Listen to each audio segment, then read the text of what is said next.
What happens when you give 5 game developers 3 days to make a game, but they all have to use the same mystery art pack? Let's find out in Tantan's art pack jam. Let's go!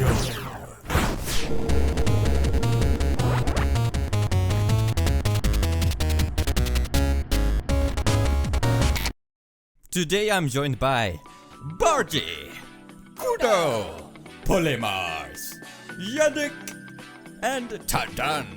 Hey, that's me. The rules are simple. You have to make a game with the provided art pack. You can't use any other graphics outside of this pack except for fonts, basic shapes and basic colors. Previous code and sound effects are allowed, and music, of course. Everyone has a different schedule though, so we got a chance to pick what 3 days we wanted over the course of a 2-week window. The art pack for this jam is Kenny's 1-bit pack. We have over 1,000 sprites with a minimalistic art style. Let's start with our first contestant. In no particular order. Polymars. I started off like everyone else did by taking a look at the sprites. I've been really interested in the development of Heartbeast and Reach Joffrey's monster taming games, so I wanted to try to make a Pokemon style game. I decided to use the single color sprite sheet and change the color to a Game Boy palette. Then I took this sprite, and we have a player. I made a grid-based movement system, and I didn't have too much to work with for a walking animation, so I made this wobble. Now I needed some kind of environment, so I took the whole sprite sheet and threw it into Unity as a tile map palette, which took ages to generate. I placed down some random stuff and made a collision system, which was easy to implement because of the grid-based movement. And of course, it wouldn't be complete without an animation and sound effect. I'm very good at managing my time, so I spent the free time I had in the next 2 days working on a custom text renderer and dialogue system that lets you specify dialogue in the inspector to appear at certain coordinates. Looking back, none of this was necessary, but it's super easy to get carried away with stuff like this, at least for me. At this point, I had a couple of hours left and no game. The idea was that you were trapped in this room by an alligator, and once you leveled up by battling enough monsters, you would fight him to escape. But if you've seen the final game, you can tell I had to cut some corners. I made some grass tiles that, when entered, plays a little animation using some scaling and rotation, and whatever these sprites are supposed to be. And when this happens, there's a random chance of starting a battle. The battle system was rushed together in 30 minutes, and it shows. There's one wild enemy, one move, a completely useless option to skip your turn, and you literally play as bread. And there's this weird bug I couldn't reproduce that just turns the game invisible after a battle. After you defeat 5 enemies, you can talk to the alligator and he just leaves. I did not have time for a boss battle. And I made a title screen where I was finally able to make use of my wavy text renderer. So yeah, that's my game. Using the term game very loosely. Time to play! Time to check out Polymars. Bread battle. Bread battle. I immediately fell in love with the visual appeal of this game, and the music just makes me feel like I'm about to embark on a thrilling adventure. Oh, never mind, we went silent for some reason. Avoid tall grass. I should walk on it. Yes, I should definitely walk on it, but I see some bread down there. You shall not pass. Win 5 belts first. How does an alligator sound? You acquired the bread. Maybe it can battle. Okay, let's see. Is skull? Cool. Doesn't do anything. Oh! The music matches the game so well, it makes me wanna dance. Of course I don't wanna fight, I'll choose vibe. Oh, that is so mean. I was just having fun. Whoa! He attacked my bread! Well, I'm gonna fight now. Take that! Totally killed this lobster with my bread. This is not looking good. Ah! No, I died. Okay, vibing is clearly not the way to go. Let me pass! No!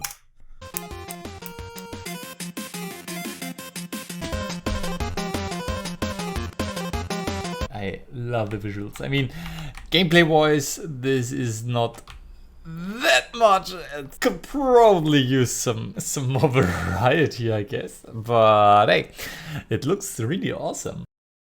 Khud0!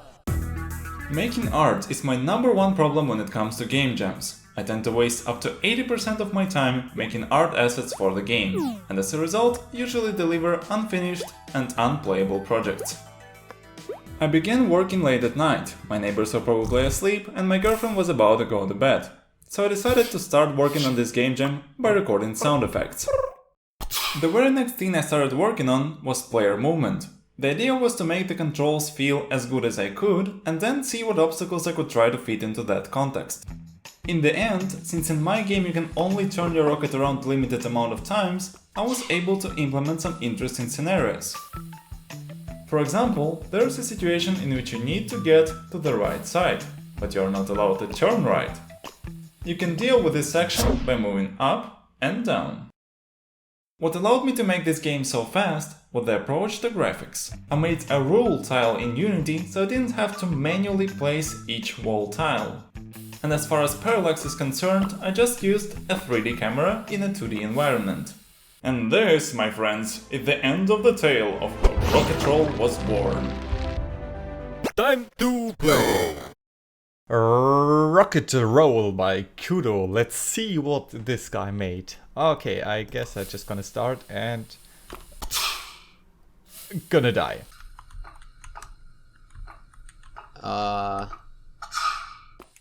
Whoa. Okay. I get it. You have to collect controls. So it's like GMTK. I understand the game. Nice. And now I'm dead because I'm because I suck. So I have to be very careful with how I spend my movements. We can do this. Just believe in yourself. I really like the parallax effect though. This looks awesome. Yes. No, wait, how? I'd like to challenge that play. Where are the refs? What am I doing? I'm really bad, wow. The graphics works really well here, I must say. Also, the sound effects are on point. Oh! Is that a sword? That's a sword. Is this the end? Did I do it? Is this the end? Wait, was that the end or was that... Yay! We did it, guys! We did it! Alright, I'm just gonna assume that's the end. I really like it. I like the art. I like how you have different particle effects and animations. It makes everything just feel good. Nice particles. Nice environment. This looks awesome. You did a very nice job with this art pack. I also really enjoy your little sound effects. It's like a nice mix between precise movement and then kind of a bit of like a logic puzzle element. Overall, very good game. 10 out of 10. Yannick! Hey, I'm Yannick. I make YouTube videos and other small stupid games like the one you're about to see. First of all, thank you Mrs. Tantan for having me in this small jam. When I saw the art pack, I was completely overwhelmed by the sheer amount of titles. Where do I start? I always wanted to make a cool strategy game, so I decided that this is the time to go for it. It's actually a stupid decision when you have only 72 hours, but once I started there was no way back. I began by sketching out some buildings the player will be able to make. The goal of the game is to destroy the enemy's castle and to protect your own. To do so you have to build those structures which automatically will spawn units that head for the enemy. After the planning I crafted these 9 buildings, very ambitious by the way, and I assigned different units to them. We have melee fighters, ranged guys and mounted soldiers. So there are 3 different types of buildings and units, and each building is upgradable 2 times to improve the unit it's producing. Next, I made this building placeable, which was fairly easy. The problem, you could build your stuff wherever you like. That's not good. So every building got a grid, which says where the building can be placed. Oh, and they also got an upgrade button.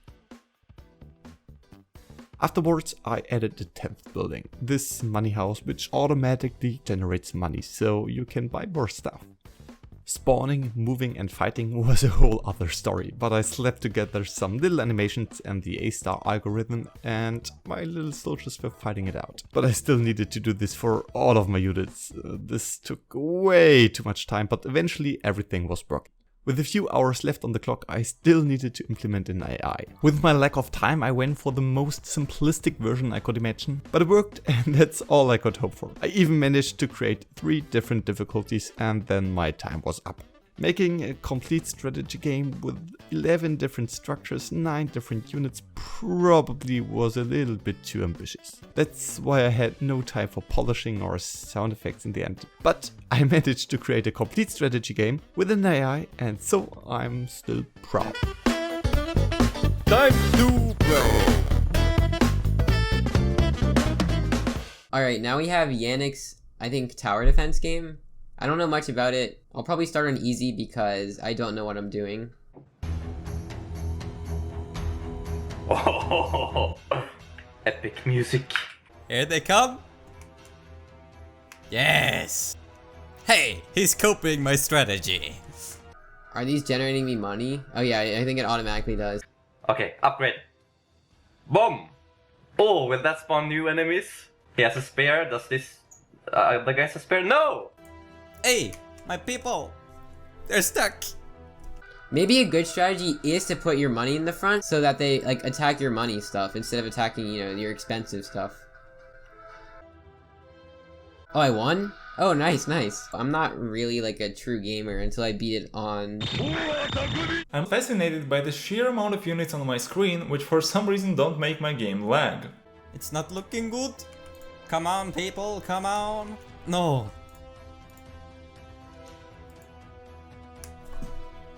What? I win! His defenses was probably not so good on the upper side. I didn't even notice I was winning. I love that it is crystal clear where you can place your buildings, what they will do, also who your enemies are and well how to win. But my favorite part about this game is how you implemented building upgrades. You made good use of an art pack and you just made buildings taller and they look awesome. For 72 hours, like having a whole tower defense game is pretty impressive. Yeah, 10 out of 10. Would definitely play again. It's a fun game. It's a fun game. Tantan! Let's check it out. I started going through all of the textures. Every single one. There's about 1,000 of them. I can make Bomberman? A game about explosives and money? No. I eventually settled on making a survival resource gathering fighting game. I really liked this idea because I thought I would get a chance to use as many textures as possible. I am actually very excited about this. It's gonna be so good. Guys, I'm looking forward to see what you got. I knew this was going to be a top-down game, but I wasn't sure how the perspective would be. I started making a camera script that would allow me to change camera angles on the fly. I got the camera rotating around. I can change the angle. Next order of business, animate the player, oh sure. Tantan, priorities, okay, okay. It's basically like a RuneScape farming simulator. I got a health bar, looks very nice. Boom, boom, boom, boom, boom. I will hit day 2 in about 4 hours. Started working on this inventory system. Well, kinda works. Almost. Wait, what about music and sound effects? We are allowed to use pre-existing sound effects, so I did. But music? I teamed up with Noah James. He composed an original soundtrack just for this jam and I think it turned out very nice. Hey, check him out. He not only makes music, but he also makes games. So we got a spider and it can attack me. Oh, ouch. Oh, that was close. Time's up. I'm done. I'm pretty happy with the game, so let's see what the other guys think. Time to play! Oh, you had time enough to make a menu. Sweet. Start the game, I guess. Dude, this is really cool. I like the animation for movement. It's very bouncy. This is so neat. Wow. Oh my god, how did he have time to do this? My stupid ass couldn't even finish the jam and... Okay, whoa. We're making a pickaxe. Stone pickaxe. I think I played this game before. Am I heading to the Ender Dragon? I need 2 stones and 1 tree to make a helmet. Obviously. Craft. Where is it? It's in the inventory. And now we can put it on and get this. Look at him. This is the guy without a helmet.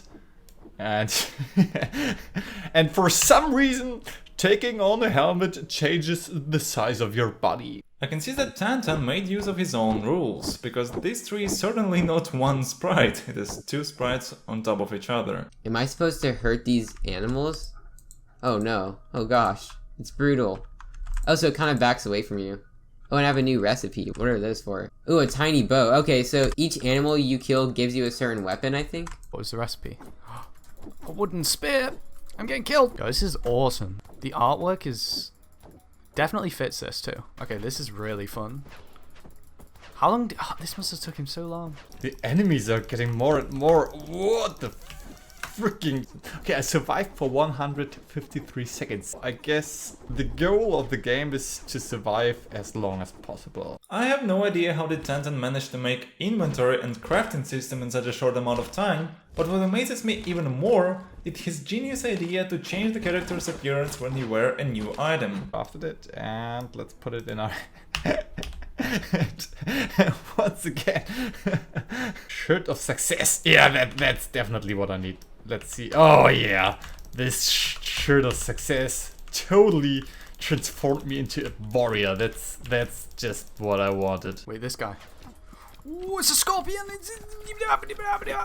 No. Oh, that was an amazing game. Unfortunately, during my play session, I started to feel a bit dizzy. Maybe a rotating world could be an optional setting. It was super fun to just kill enemies and see what the next upgrade would be. And there was a huge variety of enemy types, which is pretty cool too. It was cool how you were able to use like so many art assets with all the different upgrades, enemy types, different resources and stuff. So yeah, good game. Alright, so as you guys have seen, everybody else managed to complete their game within the allotted time. However, me being stupid, I did not manage to do that.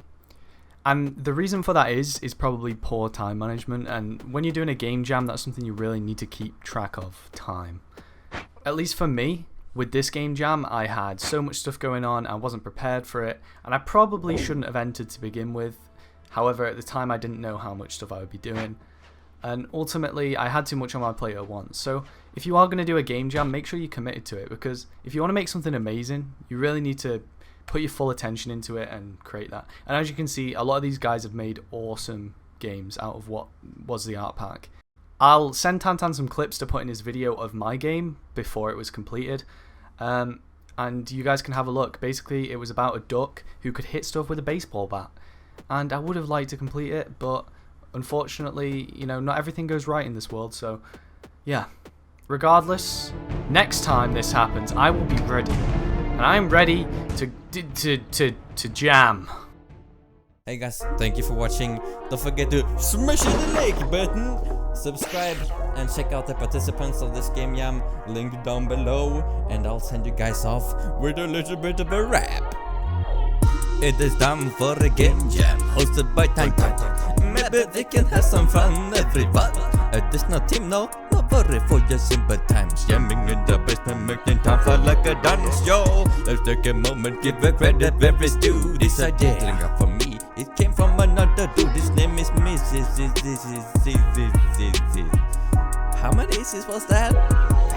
I don't know. Check.